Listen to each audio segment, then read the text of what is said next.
بسم اللہ الرحمن الرحیم۔ السلام علیکم everyone, my name is Hadiqa Saleem and welcome back to my channel. انشاءاللہ آج ہم آم کی 2 قسمیں پڑھیں گے۔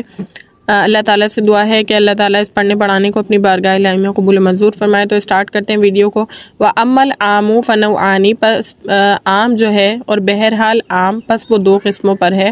عام قص عنہ البعض، ایک وہ آم جسے بعض کو خاص کر لیا گیا ہو، وعام لم یقص عنہ البعض، اور دوسرا عنہ شیء، اور دوسرا وہ عام کہ جس میں سے کسی شے کو خاص نہ کیا گیا ہو۔ فالعام الذی لم یقص عنہ شیء، فالعام الذی لم یقص عنہ شیء، پس وہ عام جس میں سے کسی چیز کو خاص نہ کیا گیا ہو، فہو بمنزلۃ الخاص، پس وہ خاص کی منزلت میں ہے، خاص کے حکم میں ہے۔ فی حق لزوم العمل بہ لا محالۃ، اس اعتبار میں کہ حق لزوم العمل یعنی یقینی طور پر عمل کے لازم ہونے کے حق میں، ٹھیک ہے۔ عام کی 2 قسمیں ہیں، جس میں سے کسی کو خاص کر لیا گیا ہو، جس میں سے کسی کو خاص نہ کیا گیا ہو، 2 قسمیں۔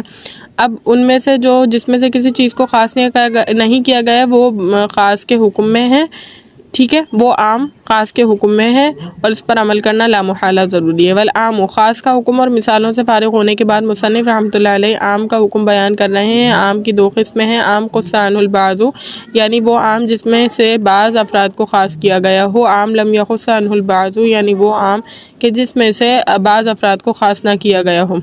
سب سے پہلے عام مصنف رحمۃ اللہ علیہ نے اس عام کو بیان کیا ہے کہ جس میں سے بعض افراد کو خاص نہ کیا گیا ہو، ٹھیک ہے۔ 2 قسمیں آپ کو بتا دی۔ فالعام، یہاں سے مصنف رحمۃ اللہ علیہ عام لم یقص عنہ البعض کے حکم کو بیان کر رہے ہیں۔ فرمایا کہ ایسا عام عمل کے لازم ہونے کے حق میں خاص کی طرح ہے، یعنی جس طرح خاص یقین کا فائدہ دیتا ہے، اس پر عمل کرنا واجب ہے، اسی طرح عام کی یہ قسم بھی یقین کا فائدہ دیتی ہے، اس پر عمل کرنا بھی واجب ہوتا ہے۔ یعنی جس عام میں کسی شخص کو کسی چیز کو خاص نہیں کیا گیا وہ بالکل خاص کی طرح ہے، جس طرح خاص پر عمل کرنا لازم ہے اسی طرح اس عام پر بھی عمل کرنا لازم اور واجب ہے۔ لیکن امام شافعی رحمۃ اللہ علیہ کے نزدیک عام خبر واحد اور قیاس کے مرتبے میں ہے، یعنی ظن کا فائدہ دیتا ہے، اس پر عمل کرنا واجب ہوگا، یقین واجب نہیں ہوگا۔ صحیح ہے، امام شافعی رحمۃ اللہ علیہ کے نزدیک خبر واحد اور قیاس کی منزلت میں صحیح تو یہ واجب ہوگا اس پر عمل کرنا، اور اس پر یقین کرنا واجب نہیں ہوگا۔ وعلی ھذا قلنا اذا قطع ید السارق، تو اسی پر اس بنا پر ہم نے کہا کہ جب کاٹ دیا جائے چور کا ہاتھ، اذا قطع ید السارق، جب کاٹ دیا جائے، قطع جو ہے فعل مجہول ہے، اسی وجہ سے کیا ہے کاٹ دیا جائے، صحیح ہے۔ بعد ما ہلک المسروق عندہ، بعد اس کے کہ جو چیزیں اس کے پاس مسروق چرائی ہوئی چیزیں جو اس کے پاس ہلاک ہوئی ہیں، عندہ جو اس کے پاس ہیں، یعنی ترجمہ کیا ہے، مال مسروق کے ہلاک ہونے کے بعد اس چور کے پاس مال مسروق کے حلال ہونے کے بعد، لا یجب علیہ زمان، تو اس پر زمان واجب نہیں ہوگا، لأن القطع جزاء جمیع مکتسبہ، اس لیے کہ قطع کاٹنا، ہاتھ کاٹنا، جزاء بدلہ ہے، جمیع مکتسبہ جو ہر اس چیز کا جو اس نے کمایا، جو اس نے کیا، صحیح۔ فإن کلمۃ ما عامۃ، اس لیے کہ کلمہ ما کیا ہے، عامہ ہے، تتناول جمیع ما وجد من السارق، شامل ہے ان تمام جرائم کو جو چور کے پاس سے پائے گئے، ٹھیک ہے، جو پائے گئے ہیں چور سے۔ وبتقدیر ایجاب الزمان یکون الجزاء، اور زمان واجب کرنے کی صورت میں ہوگی سزا، ٹھیک ہے، ہوگی سزا، قطع ید اور زمان کا مجموعہ، والمجموع ولا يترك العمل بالقياس على الغضب والدلیل على ان کلمۃ ما عامۃ، ٹھیک ہے، اور نہیں چھوڑا جائے گا اس پر عمل کرنا غضب پر قیاس کرتے ہوئے، اور دلیل اس بات پر، ٹھیک ہے، دلیل اس بات پر ان کلمۃ عامۃ، کلمۃ ما عامۃ، اس لیے کہ کلمہ ما عامہ ہے، ما ذکرہ محمد رحمہ اللہ اذا قال المولا لجاریتہ، جیسے کہ امام محمد نے رحمہ اللہ نے ذکر کیا ہے کہ جب مولا اپنی باندی سے کہے، ان کانا ما فی بطنی کی، کہ جو تیرے پیٹ میں ہے، جو چیز تیرے پیٹ میں ہے، غلامن فانت حرۃ، لڑکا ہے تو تو آزاد ہے، فولدت غلامن وجاریۃ لا تعتق، تو اس نے جو ہے جنا لڑکا اور لڑکی دونوں تو آزاد نہ ہوگی. ٹھیک ہے, بیسیکلی اس میں یہ بتایا گیا ہے کہ آپ کے پاس بتایا گیا ہے کہ وہ عام جس میں سے کسی چیز کو خاص نہ کیا گیا ہو, خاص کے حکم میں ہے, اور خاص پر عمل کرنا جس طرح واجب ہوتا ہے اس پر بھی عمل کرنا واجب ہوگا. تو ہمارے نزدیک ایک مثال ہے یہاں پر کہ جو چوری کرنے والے مرد اور چوری کرنے والی عورت کا ہاتھ کاٹ دو. ٹھیک ہے, تو سارق و سارقۃ فاقطعوا ایدیہما جزاء بما کسبت. ٹھیک ہے, کسبا. اب یہاں کہہ رہے ہیں کہ ہم جو ہے ماں کو اس میں کیا لیتے ہیں, ماں کو کلمہ عامہ لیتے ہیں اور ہر اس کام کی سزا قرار دیتے ہیں جو اس نے کیا ہے. مثال کے طور پر مثال یہاں پر یہ ہے کہ ایک چور نے چوری کی اور چرایا ہوا مال, کوئی بھی گھڑی چرائی سمجھے.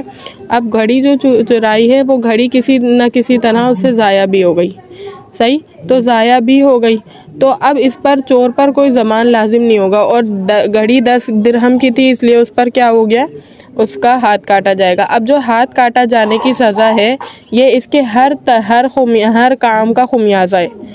صحیح ہے, یعنی اس نے جو چوری کی اس کی بھی ہاتھ کاٹنا سزا ہے, یعنی ہاتھ کاٹنے کی سزا میں اس کے تمام جرائم آ گئے, یعنی صرف اس کو ہاتھ کاٹنے کی سزا دی جائے گی, ضمان اس پر لازم نہیں کیا جائے گا کہ چوری کرنے کی وجہ سے تو صرف ہاتھ کاٹا گیا ہے, تم سے جو مال مسروق ضائع ہوا ہے, ہلاک ہوا ہے, اس کی وجہ سے تم سے ضمانت بھی لی جائے گی. ایسا نہیں ہوگا, بلکہ کیا ہوگا, صرف اس کا ہاتھ کاٹ دیا جائے گا, اور ہاتھ کاٹنا ہی اس کے تمام جرائم کا خمیازہ بنے گا. ٹھیک ہے, تو یہاں پر یہی کہا گیا ہے بخلاف جو ہے امام شافعی رحمۃ اللہ علیہ کے.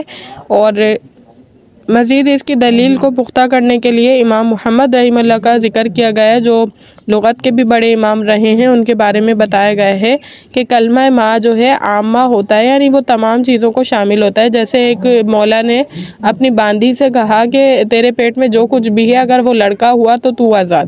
پھر اس کے ولادت ہوئی تو پھر لڑکا اور لڑکی تھی, تو پورا کا پورا لڑکا نہیں تھا. اگر 2 لڑکے ہوتے تو بھی باندھی آزاد ہو جاتی, لیکن ایک لڑکا اور ایک لڑکی تھی, اور کلمہ ماں جو ہے وہ عامہ ہوتا ہے, تمام کو شامل ہوتا ہے. اس وجہ سے اس صورت میں باندھی آزاد نہیں ہوگی. ٹھیک ہے, اب اس کی ایکسپلینیشن کو پڑھ لیتے ہیں, مزید آپ کے انشاءاللہ سمجھ میں آ جائے گا.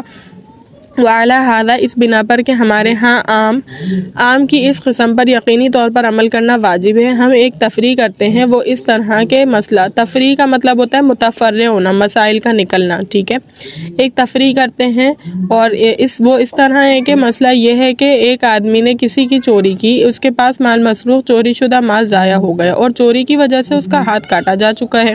کیا مال مسروق جو ضائع ہو گیا کا ضمان اس پر ہوگا یا نہیں, اس میں اختلاف ہے. ہم احناف کہتے ہیں کہ اس پر مال کا ضمان نہیں آئے گا. امام شافعی رحمۃ اللہ علیہ فرماتے ہیں کہ ہاتھ کاٹنے کے بعد مال مسروق کا ضمان بھی اس سے لیا جائے گا.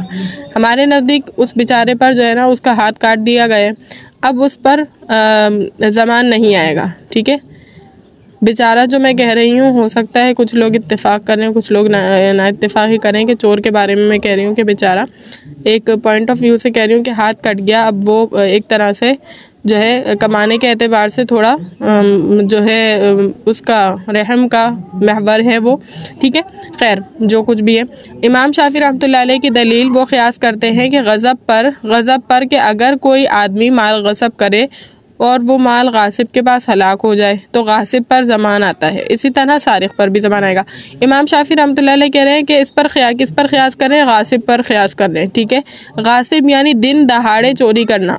صحیح, کو آپ سامنے جیسے ڈاکو, چور اور ڈاکو میں فرق ہوتا ہے. چور جو ہے نا چوری چھپے آتا ہے, جس وقت آپ کی نظر اوجھل ہوتی ہے ذری سی اپنے سامان سے اس وقت چراتا ہے. لیکن ڈاکو آپ کے سامنے سنیچنگ کرتے ہیں. صحیح, آپ کے سامنے دن دہاڑے لے کر جانے والے کو ڈاکو کہتے ہیں. تو ڈاکو کے پاس جب مال مسروق ہلاک ہو جاتا ہے تو ڈاکو پر ضمان آتا ہے. تو امام شافعی کہہ رہے ہیں جب ڈاکو پر ضمان آ رہا ہے تو چور پر بھی ضمان آئے گا.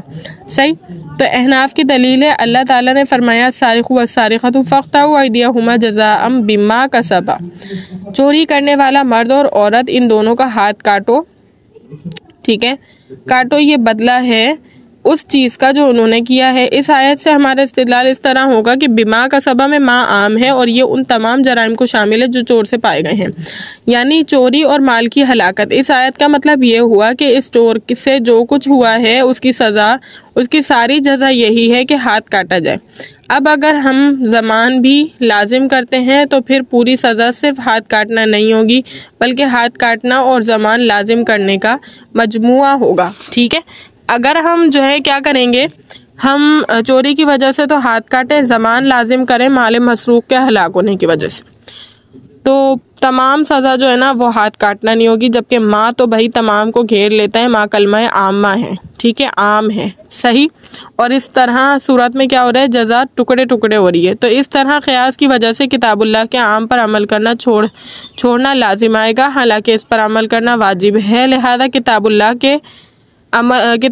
کے عام پر عمل کریں گے اور قیاس کو چھوڑ دیں گے، صحیح ہے، قیاس کو چھوڑ دیں گے۔ والدلیل، یہاں سے مصنف رحمۃ اللہ علیہ اس بات پر دلیل پیش کر رہے ہیں کہ پیچھے جو آیت پڑھی ہے اس میں کلمہ عامہ ما عام ہے۔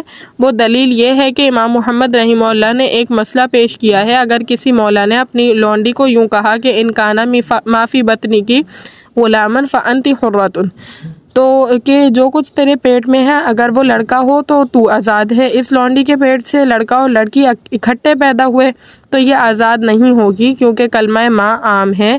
اس کا مطلب یہ تھا کہ جو کچھ تیرے پیٹ میں ہے وہ سارا لڑکا ہو، اور یہ کچھ لڑکا تھا اور کچھ لڑکی تھی، تو اس لونڈی کا آزاد نہ ہونا اس بات کی دلیل ہے کہ کلمہ ما امام محمد کے ہاں عام ہے، اور امام محمد جس طرح فقہ کے امام ہے اسی طرح لغت کے بھی امام ہے، تو لغت میں ان کا قول معتبر ہوگا، ٹھیک ہے۔ امام ابو حنیفہ امام محمد کا قول جو ہے مطلب بطور دلیل پیش کر رہے ہیں کہ اس طرح جو ہے یہاں پر کیا ہوگا، کلمہ ما کو عامہ مانتے ہوئے ہم چور کی تمام سزاؤں کی، چور کی تمام تر جو کرتوتوں کی سزا ہم ٹھہرائیں گے ہاتھ کاٹنے کو، کیونکہ کلمہ ما عامہ ہے۔ اور دلیل ہم پکڑ رہے ہیں امام محمد رحمہ اللہ کے قول سے کہ جو کچھ تیرے پیٹ میں اگر وہ لڑکا ہے تو آزاد، ٹھیک ہے۔ امید کرتی ہوں لیکچر اچھی طریقے سے سمجھ آ گیا ہوگا۔ اللہ تعالیٰ سے دعا ہے کہ اللہ تعالیٰ اس پڑھنے پڑھانے کو اپنی بارگاہ الہی میں قبول و منظور فرمائے۔ وآخر دعوانا الحمد للہ رب العالمین۔ السلام علیکم۔